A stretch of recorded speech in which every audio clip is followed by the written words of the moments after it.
Olá, nono ano! Como é que vocês estão? A gente está indo para nossa sexta videoaula, né? E a gente vai dar continuidade ao grupo 3, capítulo 4, onde a gente está trabalhando, né, sobre os artistas da modernidade, né, do modernismo até o tempo contemporâneo.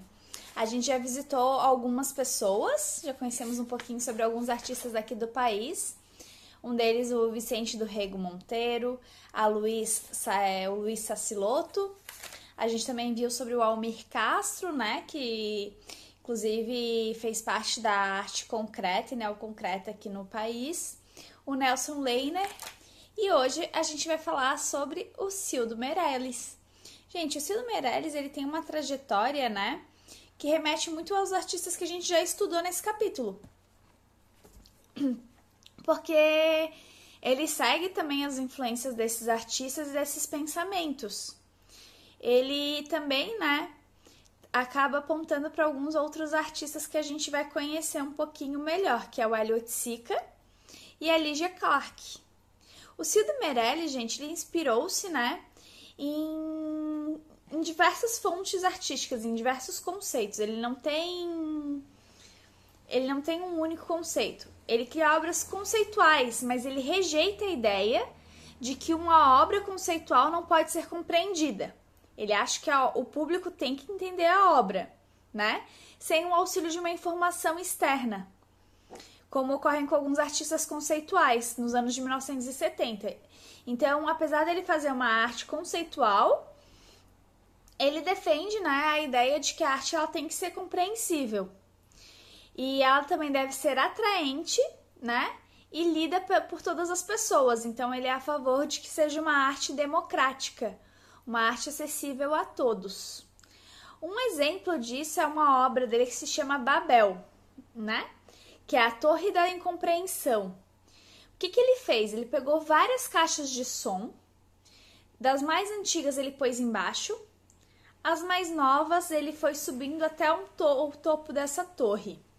E nessa torre ele botou bem baixinho, num volume audível, mas bem baixinho, vários sons. E esses sons, eles acabam competindo entre si. Então sai som por todos os lados da torre, de cima até embaixo, e esses sons competem entre si porque eles estão sendo bem baixinhos, bem baixinhos. E a gente vai ouvindo esses murmúrios, né? E é onde faz essa referência, essa torre de incompreensão, que ele relacionou, né, com a torre bíblica de Babel. Essa torre atualmente, gente, ela tá lá no Tate Museum, na Inglaterra. Então, essa obra não se encontra no país. A ideia dele, quando ele fez essa obra, usando os sons antigos embaixo e cada vez vão ficando mais modernos e menores em cima, é justamente dessa sensação de que a torre ela vai crescendo, ela vai alcançando os céus, ela vai ficando com uma impressão de dar uma ilusão de ótica que ela vai ser mais alta, né? E trata dessa incapacidade de comunicação. Então, essa é uma das obras que representa o trabalho do Cildo Meirelles. O Cildo Meirelles, ele fazia uma arte conceitual, mas ele também curtia a ideia do neoconcretismo, né? Então, ele seguiu os ideais, lembra lá do Almir Castro que a gente estudou, o neoconcretista? Então, ele segue os ideais do Almir Castro. E, gente, assim como o Almir Castro, ele inspirou o Cildo Meirelles, né? Ele também inspirou outros dois jovens artistas. Um deles é o Elliot Sica, que nasceu em 1937 e faleceu em 1980, e a Lygia Clark, que nasceu em 1920 e 1988. O que esses dois artistas têm em comum? Por que eu tô falando deles juntos? É que ambos artistas, eles fizeram artes que são interativas. Vocês lembram lá da obra do Nelson Leiner, que era um quadro com zippers que as pessoas podiam mexer? Nesse momento, as pessoas estão começando a querer fazer artes mais interativas. E o Elliot Sica, ele foi muito eficiente nisso, porque ele começou a fazer instalações cênicas. Ele começou a utilizar o espaço para construir, né, esse conceito de arte. Vamos conhecer um pouquinho sobre o trabalho dele agora. Então, o Elliot Sica, ele criou alguns conceitos, um deles é o parangolê. Parangolê, gente, ele chamava de anti-arte por excelência. Era uma pintura viva e ambulante. Parangolé é uma espécie de capa, bandeira, um estandarte, uma tenda, que só com o movimento de quem veste revela plenamente as suas cores, ou formas ou texturas. Ou seja, a pessoa vai vestir aquele material que ele criou, aquele macacão, para conseguir ver o efeito desse parangolê, né? Ele teve essa ideia quando ele estava visitando a favela da Mangueira, e aí teve contato com as comunidades da Mangueira, com o samba e com as danças e o carnaval. Então, o Elliot Sica, ele também traz um resgate, né, ao carnaval. Ele também fez uma obra que chamou de Penetrável Tropicália, que não só inspirou o nome, mas também ajudou a consolidar o movimento, né, do tropicalismo. Já explico para vocês o que é tropicalismo, mas primeiro vamos entender um pouquinho sobre a obra do Elliot Sica. Nos anos de 60 e 70, né, ele criou essa obra que era o tropicalismo, né? O que era essa obra? Ela era uma obra estética, ela ficou no MAM, que é o Museu de Arte Moderna, né? E ele era um labirinto. E esse labirinto tinha várias cenas. Por exemplo, ele fez uma parte que tinha a ideia da natureza, que tinha plantas e araras. Depois uma outra parte que tinha poemas, né? Nessa parte da instalação. E no chão areias e pedrinhas, que eram para lembrar, né? Os pedriscos, que eram para remeter à favela. Então, essa ideia era construir uma visão do Brasil. Então, ele pega primeiro uma coisa óbvia, que são as árvores com as araras, e depois ele vai desconstruindo isso de uma outra forma. O termo tropicália, né, era para definitivamente colocar de maneira óbvia o problema da imagem. Todas essas coisas de imagem óbvia, de tropicalidade, que tinham araras, plantas, areia, não eram para ser tomadas como uma escola, né? Era o oposto disso. Todo mundo passou a pintar palmeiras e fazer cenários de palmeiras, araras e tudo mais. A ideia do labirinto, né, era justamente trazer essa pureza do mito e quebrar com a ideia do mito também. Então ela tinha algumas frases escritas que remetiam a essa defesa de uma cultura miscigenada e quanto à impossibilidade de uma arte manter-se pura. Não existe uma arte pura. Existe o conceito de arte. Arte vem da miscigenação, vem do contato, vem de você se deixar contaminar pelo trabalho do outro. Então ele defende isso nesse trabalho, né? E ele tem outras partes nesse trabalho Tropicália, partes que tem uma TV ligada, que fica mostrando uma propaganda, né, de forma massiva. E ele vai trazendo essa sensação. Ele também tem, o Elliot Sica também teve outros trabalhos bem marcantes. E ele expôs tanto no Brasil quanto fora do país, né? Ele tem alguns labirintos públicos, ele chama de autoteatro, que foi feito em 1960, que é uma estrutura de labirinto, né? Que desenvolveu alguns projetos de construções públicas e labirínticas.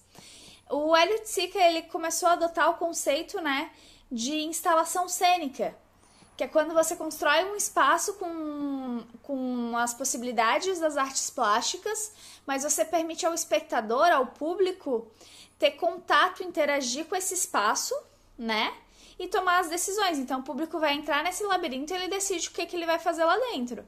Ele decide como que ele vai se comportar, o que vai acontecer. Então ele cria esse conceito. É bem interessante, né? O Elliot Sica, ele é considerado hoje em dia um dos maiores artistas que o Brasil já teve.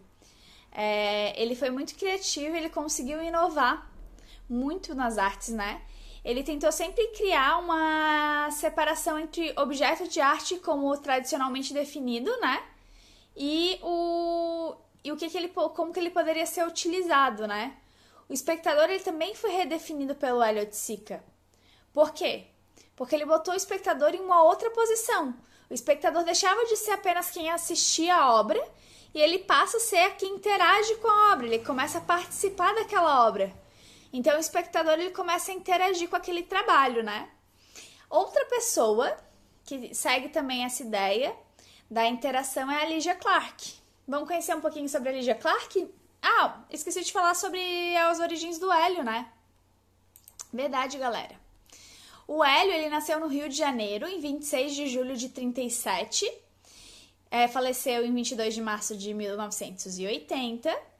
E ele foi pintor, escultor e artista performático, né? Ele é considerado um dos marcos e dos maiores artistas da história brasileira. Então, ele buscou, né, superar os conceitos de arte. E eu também tenho que explicar o que é o tropicalismo, o que é o Tropicália. Gente, o tropicalismo ele foi um movimento cultural brasileiro que surgiu na influência de correntes artísticas de vanguarda. Lembra que a gente estudou o que era vanguarda? Então, ele surge de movimentos de vanguarda brasileiros e com algumas influências da cultura pop também, tanto nacional quanto estrangeira. Misturando várias manifestações tradicionais da cultura brasileira a inovações artísticas super radicais. Então, tinha objetivos comportamentais que encontravam eco, né, em boa parte da sociedade. A gente estava naquele período lá, 1960, né? Tava acontecendo a ditadura militar. Lembra que a gente já falou sobre a ditadura militar? É um momento, né, em que as pessoas acabam sendo censuradas, não tem espaço de expressão, vários artistas não podem fazer seus trabalhos porque passam pelos censores e não recebem a aprovação. Então, esse movimento ele também vem através da música. E ele tem alguns representantes do tropicalismo. Torquato Neto, Caetano Veloso, Gal Costa, Gilberto Gil, Os Mutantes e Tom Zé. São alguns dos representantes desse movimento do tropicalismo. Agora a gente vai para a Lygia Clark, gente. Vamos conhecer um pouquinho sobre a Lygia Clark? A Lygia Clark Lins, ela nasceu lá em Belo Horizonte, Minas Gerais, 1920 até 1988. Ela era uma pintora, escultora, né? E é uma fundadora do grupo Neoconcreto e participava da sua primeira exposição em 1959. Gradualmente ela começou a trocar a ideia de fazer exposições por criar, né, opções de ter interação com objetos tridimensionais. Então ela começou a realizar proposições, ela começou a realizar um trabalho chamado Os Bichos. A série Bichos era tipo uns manequins que ela fazia e as pessoas, né, os espectadores, quem fosse assistir a obra podia ter interação com eles. Eles tinham dobradiças, articulação e para funcionar esse trabalho dela tinha que ter a participação do espectador. O espectador tinha que mexer na obra, interagir com ela. É bem interessante, né? E nesse mesmo período de 1960, ela também se tornou professora, né, do Instituto Nacional de Educação dos Surdos. E ela começa a se dedicar a explorar os sentidos sensoriais. Então, ela começa a trabalhar com a ideia de que a casa era o corpo. E daí ela começa a pensar em exposições mais sensoriais. Então, o que são sensoriais, né? Que a gente interage e vai ser através do tato, olfato, da nossa visão. A gente vai ter essa interação, né, através dos nossos sentidos sensoriais, dos nossos 5 sentidos, a audição. Então, ela começa a explorar essas possibilidades. A Lygia Clark, ela morou alguns anos fora do país e ela só voltou em 1976. Então, agora a gente conheceu um pouquinho sobre o Hélio Sica, sobre a Lygia Clark, sobre o Cildo Meirelles. E vamos para a nossa última dessa rodada, né? Desses artistas contemporâneos que inovaram na arte brasileira. A última que faltava era Regina Silveira. Gente, a Regina Silveira, assim como outros artistas contemporâneos e modernos, ela vai se conectando, né, com algumas artes da faculdade dela e com alguns conceitos do Júlio Plaza, que é um artista com quem ela foi casada. A artista ela começa a construir alguns caminhos únicos de se ver a arte e a vida. Começando pelo fato,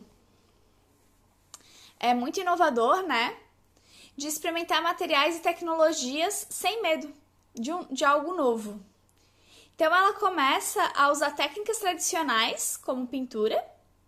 Com adesivos, ela começa a fazer projeções em computadores. Ela começa a fazer videoartes, fotomontagens. Enfim, ela começa a trabalhar com essa ideia da multimídia. Além, né, de também ser educadora, dando aulas principalmente em universidades de arte do nosso país. Então a Regina Silveira, ela traz essa ideia de usar as mídias, né? Então ela começa a trabalhar com a ideia de multimídias para fazer as suas exposições. E ela começa a explorar como colocar isso no espaço e com os objetos. A Regina, ela tem algumas surpresas para o nosso olhar. Duas delas são os trabalhos In Absentia, MD, de 1983, e os Simulacros, de 1984, pela quais mostra elementos por meio de suas sombras. Então ela começa a brincar com a ideia das sombras nos objetos. E ela começa a fazer uma série inspirada no dadaísmo. Lembra que a gente também estudou o que era dadaísmo? Que tem o principal representante, que é o Marcel Duchamp, que é o cara lá do mictório, da privada. Então ela se inspira nesse Marcel Duchamp do dadaísmo. Mas diferentemente, né, do Nelson Leider, que ele também se inspirava no dadaísmo. Ela traz mais algumas referências. A Regina, ela buscava o inverso da ausência. Ela queria preencher o espaço de alguma forma, né? De alguma forma visual. E ela consegue fazer isso. Então ela brinca com as sombras, ela brinca com as multimídias, ela começa a criar obras que vão pelo espaço. Em 2002, a Regina Silveira ela abordou, né, um céu azul com nuvens da fachada do MASP. E com isso foi possível, por meio de adesivos gigantes, ela projetou em seu ateliê, em menor escala, o visual de um bordado chamado Ponto Cruz. A artista fez essa intervenção no espaço urbano da Avenida Paulista. Pode-se dizer que, simbolicamente, foi um trabalho de luz, para a artista que costuma trabalhar com sombras. Nas palavras dela, é uma fixação gigante, como se fosse um céu afixado, independentemente das variações de dia e de noite. E ainda, fazer essa caixa maravilhosa e suspensa, como se fosse uma caixa bordada, é um processo de carinho por um prédio. O prédio, né, que ela utilizou, ele foi projetado por uma outra mulher, que foi a Lina Bobardi. O nome desse trabalho, Trama Azul, ela recebeu um grande prêmio, né, e várias críticas da Associação Paulista de Críticos da Arte em 2010. Gente, para quem quer conhecer um pouquinho mais sobre esses artistas, eu vou recomendar vocês assistirem os QR Codes, porque ele ajuda a aprofundar, né, essas questões, e é importante vocês conseguirem fixar quem eles são. Porque como a gente falou de vários artistas, talvez vocês confundam um pouco quem são eles. Então, ou reassistam os nossos videoaulas, que eu expliquei um a um para vocês, ou aproveitem e visitem os QR Codes. Daí tem ali, por exemplo, tem a sugestão de documentário do Nelson Leiner, tem a exposição do Nelson Leiner, tem o relevo espacial do Hélio Tsica, os parangolês do Hélio Tsica, tem o bicho de Lígia Clark, né, que é esse trabalho que a gente falou. Vai ter também um QR Code falando mais sobre o trabalho do Cildo Meirelles. Vai ter também um trabalho da Regina Silveira no CCB, no CCBB. E o Trama Azul da Regina Silveira, que é essa obra que a gente falou por último, né? E tem o Arte Brasileira no Mundo, que vai mostrar onde que estão as obras dos nossos artistas brasileiros. Porque assim como a obra do Cildo Meirelles está lá na Inglaterra, várias obras dos nossos artistas estão espalhadas pelo mundo. Gostaram de conhecer um pouquinho mais sobre a arte moderna e contemporânea do país? Gostaram de conhecer um pouquinho mais sobre os nossos artistas e suas inovações no mundo das artes? Então, gente, com isso a gente finaliza o grupo 3, né? Com essa visita a esses artistas. E a gente finaliza também o assunto da arte contemporânea no Brasil. Espero que vocês tenham gostado. Vou passar agora os deveres. Vamos lá, galera? O que a gente vai fazer de deveres? A gente vai fazer ali a questão número 2, a questão número 5, na página 300, a questão número 8 e o para conferir, certo? Esses vão ser os nossos deveres.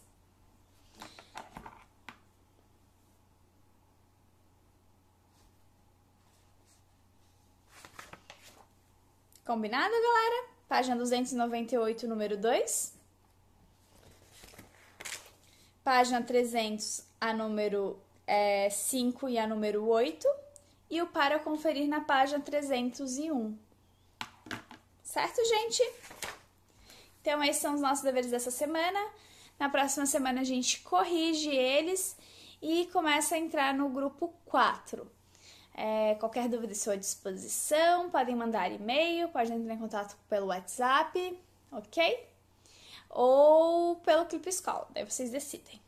Uma boa noite, bom descanso para vocês, bom dia para quem está vendo agora, boa tarde para quem está vendo à tarde, mas pelo meu conhecimento, no 9º ano costumo estudar à noite. Tem essa teoria, hein? Acho que vocês são mais dos hábitos noturnos. Mas é isso, gente. Essa foi a nossa videoaula dessa semana. Nos vemos na nossa próxima videoaula.